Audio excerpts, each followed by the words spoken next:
एगो हमार लगा दिया मास्टर एगो मेहरारू को तनी हम पिया करी पर ढेर कहना काजे सुन के सुधर जा पियल का छोड़ तब पिया करिए पता नहीं ज्यादा कहला एगो मेहरारू कहती है कि अरे भाठा पर गई ले और कचिया पी के यही ओ भाठा पर गई ले कचिया पी के यही सैनारी में जाके उलट गई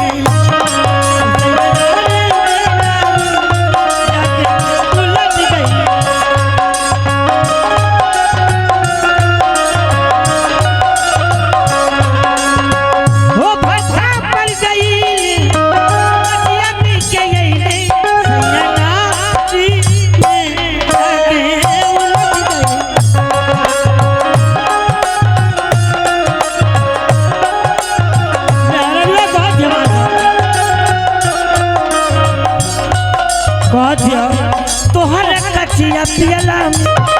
बोलका मिल जाला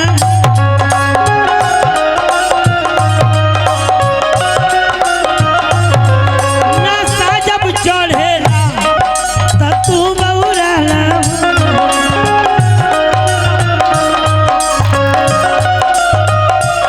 तोहर कचिया पियला बोलका मिल जाला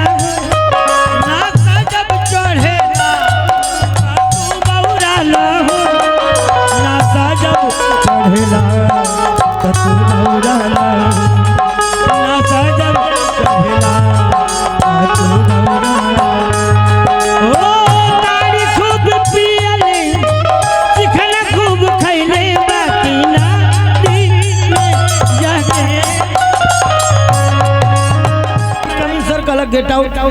हिंदी वाला कहना कहला श्रीमान अंदर आ सकता हूँ कहला बाहर रहो संस्कृत वाला कहला हम आगंतुक सज्जन कहला थोड़ा इंतजार करो भोजपुरी वाला कहला पर्दा हटा कहला ढुकी तो कहला ढुक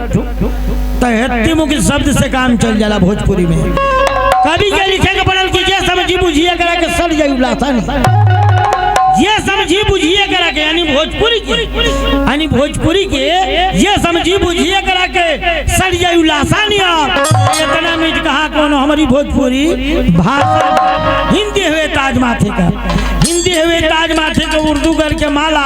अंग्रेजी या सूट बुट हमारा ये बुझाला पंजाबी मद्रासी कन्नड़ मलयालम गुजराती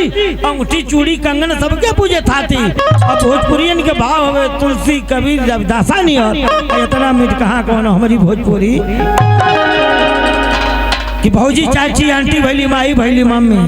कितना बदलाव आ गया कि भौजी चाची आंटी भैली माई भैली मम्मी अब बाप हो गए डैडी पापा तनिको नहीं अब सीता गीता गायत्री कहले से जीव खियाता अब सीता गीता गायत्री कहले से जीव खियाता और रिंकी डिंकी डिंकी पिंकी है नाम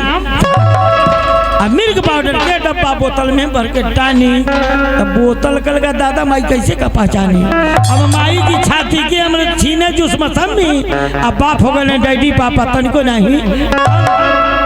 कि दिने दिन भुलाई जाता दही दूधिया मट्ठा दिने दिन भुलाई जाता दही दूधिया मट्ठा अब भट्ठा पर मिले चाहे तरकुल तर या काठा दिने दिन भुलाई जाता दही दूधिया मट्ठा अब भट्ठा पर मिले चाहे तरकुल तर या काठा कि मुर्गा मछली दारू खातिर लागत बारे लाइन घी छोड़ के खाया जाता डलडा तेल रिफाइन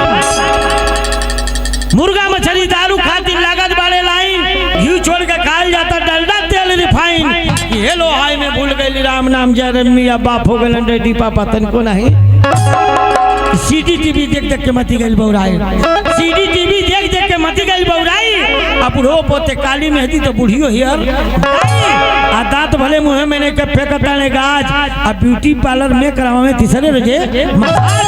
अब शहर देहात बराबर भइल पहले लोग धम्मिया बाप हो गए डैडी पापा तनको नहीं ई बादशाह कवि के कविता रला मार जैसा आई देख लो ये आ गए ना भैया ये 51 रुपये का पुरस्कार के तरफ से राजेश डीजे एवं लाइट साउंड कोयरिया पार मोबाइल नंबर है भैया का 94 52 25 76 59 यानी ये भैया की तरफ से 51 रुपये का पुरस्कार। भैया डीजे लाइट यानी कोनो चीज का जरूरत हो के तो एक बार इनके यहाँ जरूर संपर्क करें। राजेश भाई के हैं यानी राजेश डीजे वाले के हैं। जब भी डीजे की जरूरत हो तो आप एक बार राजेश जी से जरूर संपर्क करें। धन्यवाद। नमस्कार पाम है 12 मास्टर।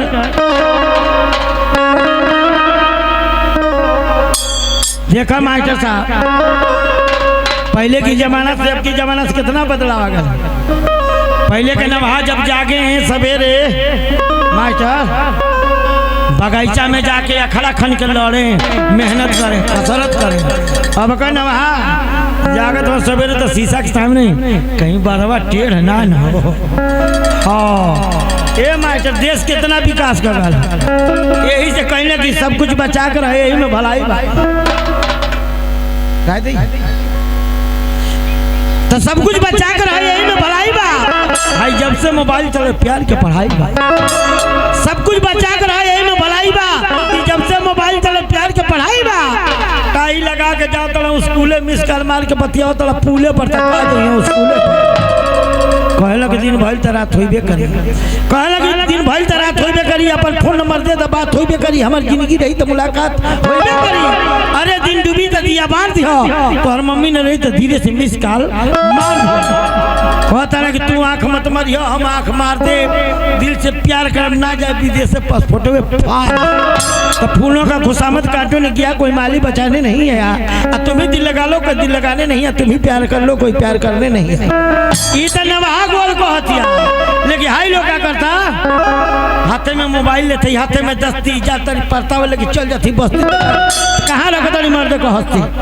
बोला था तो सोना हो निकल गए तो माटी कहतरी अपनी माई से लगा हो नहीं तो बिहने लगा ले।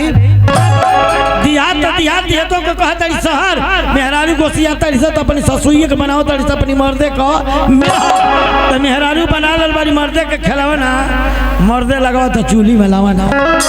मेहरारू बना लल बारी मर्दे के खिलौना, मर्दे लगाओ तो चूल्ही में लाओ ना। अब माई की एक लोटा पानी घुसुक के देते नहीं खाए, 1 घंटा दिन में लगा दो तो मेहरारू को बिछाओ ना। तो जाता विदेश में कमाता आसान से,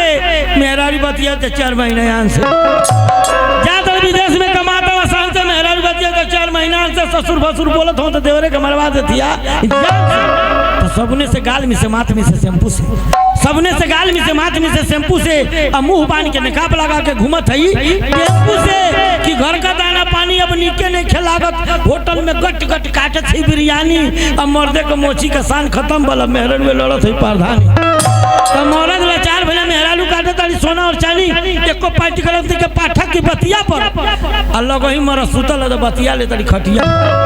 मरद पूछत कि के कर रे तो कहता नंदोई बनोई भैया के लड़बक पर पूछते नहीं कि भैया के गैया गैया। तो देश चमकल विदेश के कमाई लेकिन के कोनो दबाने के भाग जाता सब 5-5 6 लेकिन भाई